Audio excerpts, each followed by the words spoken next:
Hi, everybody. It's Wednesday or Thursday, depending which day you're watching this video, and we're going to start working on Reconstruction, the time period right after the Civil War when, well, we spent the last 4 years burning the country down, and now we're going to try to put it all back together. Well, I'm not sure if you could tell, but we just had a little glitch there because Mrs. Bushy came in and interrupted my video. Well, all right, moving on. So after the Civil War, what's next? I'm in front of the city of Chicago. That's the background behind me, in large part because Chicago is going to start becoming a big, huge city in the late 1800s. And that's a lot of what we're doing is trying to rebuild the country and just so many big changes, including the growth of cities. So what you want to do right now is you want to have this piece of paper in front of you. There we go. So we're going to talk about what the Reconstruction period is as far as dates. And, well, okay, the dates are here, but what does that mean? What's 1865? What's 1877? We will also spend a little bit of time on three huge problems that need attention from the U.S. government. None of them easy to solve. We will also talk a bit about who's going to control the decision-making process. It's always a problem in our government. Everybody wants the power to do it their way. That'll be a huge problem. Back of the page, then, we're going to talk about some of those great changes of the late 1800s. No small issues here, all big, including three changes to the Constitution.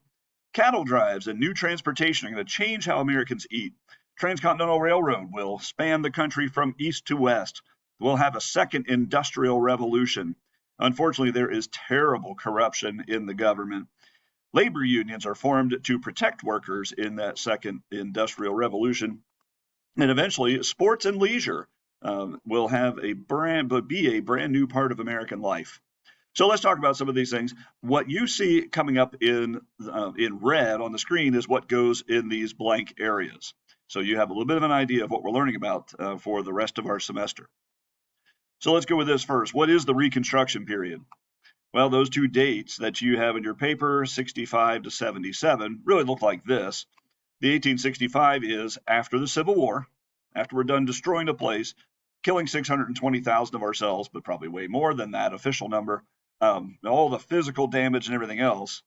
After the war is over, lasting until the end of President Grant's second term in 1877.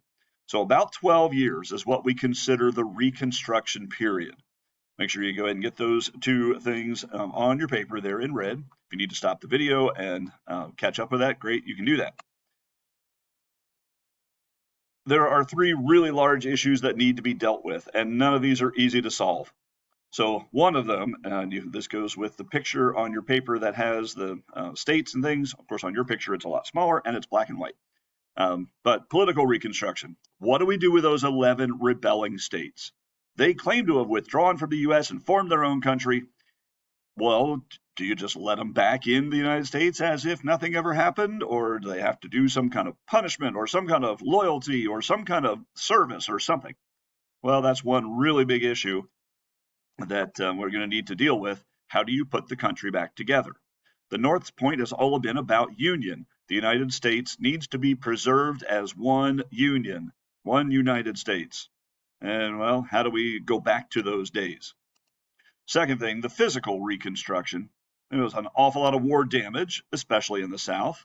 How can that physical damage to buildings and cities and transportation systems and water systems and just all that stuff, how do you repair all that damage?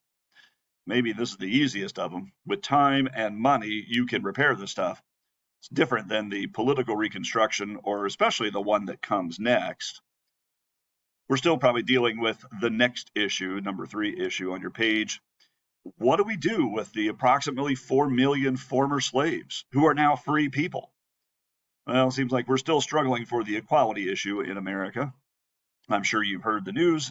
You always hear the news about racial issues and racial justice and things like this. Well, what do we do with 4 million former slaves? When the war ends, they're free. You can't just say, okay, you're free, go have a nice day. In the South, slave owners and masters have worked very hard to keep their slaves as uneducated and unskilled as possible. That way they would hopefully be more accepting of slave life. But that's not going to serve anybody well, not the former slaves or their former employees in the future.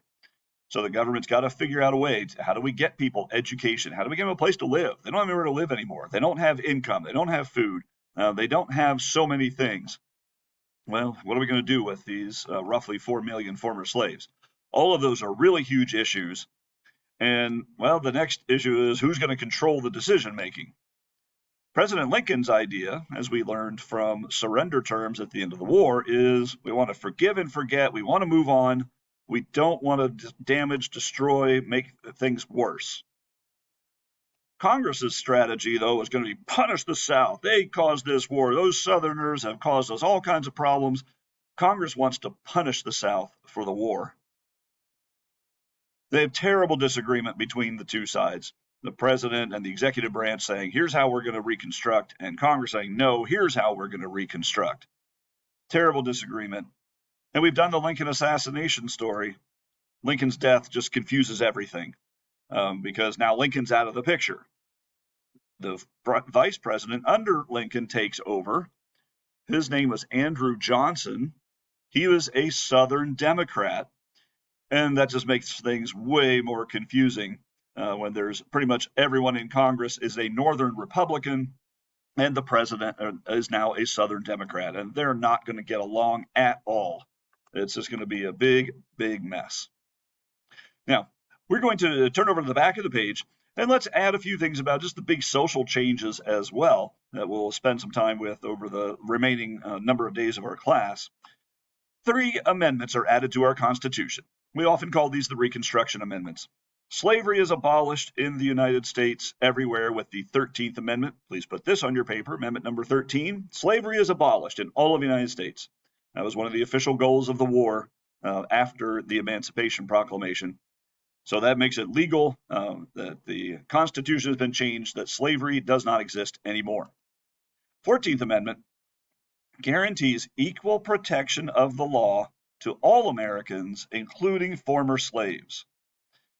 You want to make sure you get that on your paper. The 14th Amendment is long if you read it, a lot of words, way more words than the other amendments, but very important to say everybody in America, whether you've been a former slave or not, everyone gets equal protection of the law. The law applies to everyone equally. And this is something we're still kind of working on in modern America. What does that actually mean? And how do you work all these things out? 15th Amendment, male former slaves are given the right to vote. Male former slaves, not females, not females of any sort. Only men have the right to vote up until this point in the United States, and really up until the 15th Amendment, only free white males age 21 and over have the right to vote. Part of American democracy is we're constantly expanding the group of people who can vote. So this is a step forward in saying race is no longer an issue about whether you can vote or not. Gender still is, and a lot of other things still are, your age. Well, age will probably always have some kind of an age requirement on voting. But with the Amendment 15, male former slaves are given the right to vote. Women kind of have to wait until the 1920s to be able to vote in presidential elections. So it's going to be another, 50 some years till women have the right to vote. That'll be a story you'll learn about in 9th grade American cultures. A lot of new things, though, going on. And we'll do some of these stories, some of the pretty big, exciting stuff. It's not the heavy-duty political theory. This is more active stuff. We might do a cattle drive. We'll show you how cattle drives and new transportation are going to change how Americans ate. So you can put what's in red on your paper. Cattle being driven from Texas to Kansas by land and then on to Chicago by railroad will change the way America eats. We'll do that story probably next week. The Transcontinental Railroad is going to connect East and West Coast. This is a really big change. We've been building railroads and using railroads, but now they're going to go the whole way across the country. We'll do the story of one company building from east to west, another company building from west to east. They're going to meet in Utah, linking the country by rail. The whole Oregon Trail no longer in existence. Pony Express, long gone. All that land transportation using horses or foot power or whatever, no longer an issue. So this is a big deal to connect the Mississippi River to the West Coast because now you can travel the entire way across the country by rail. There's a second industrial revolution in the U.S., and we did a first industrial revolution in this class. Well, that was when we assembled a Conestoga wagon and talked about how factories are powered by water. Now they're going to be powered by steam, which generates much more power, and there'll be a lot of big changes in the country. Unfortunately, there's terrible corruption in all three branches of the U.S. government. I have this picture on here as there's, just one of the examples of a thing called the whiskey ring. There's, especially when President Grant was in office, a lot of corruption, and that's going to be a huge problem throughout the late 1800s. Labor unions are formed to protect workers. The new industries, new factories and things, a lot of people working a lot of hours and in dangerous conditions, young children doing very difficult, difficult jobs. Well, organized labor begins to be a thing, using strikes and lockouts to force employers to help people have better working conditions. And finally, sports and leisure becomes a new part of American life. New sports invented become very popular. Baseball, football, basketball, music, art, theater, all huge changes. Maybe if we get a chance, we'll try to do basketball by the original rules. It's very different than today's basketball. You would recognize the game maybe only in that there's a basket you try to throw a ball into. By the way, this man is James Naismith, who is credited with inventing the game of basketball. Not sure who this lady is, but she looks like she's about ready to shoot a basket. It's possible that this is his wife. But baseball and sports, well, people have the time and the money to have sports be a daily part of their life. And you probably know sports is still a huge part of our culture and probably will be for a long, long time. All right, that's some stuff that's coming up in the late part of our semester. Reconstruction, okay, a little bit of heavy-duty political theory. But then the more entertaining stuff, the cattle drives and the Industrial Revolution and growth of cities and sports and leisure.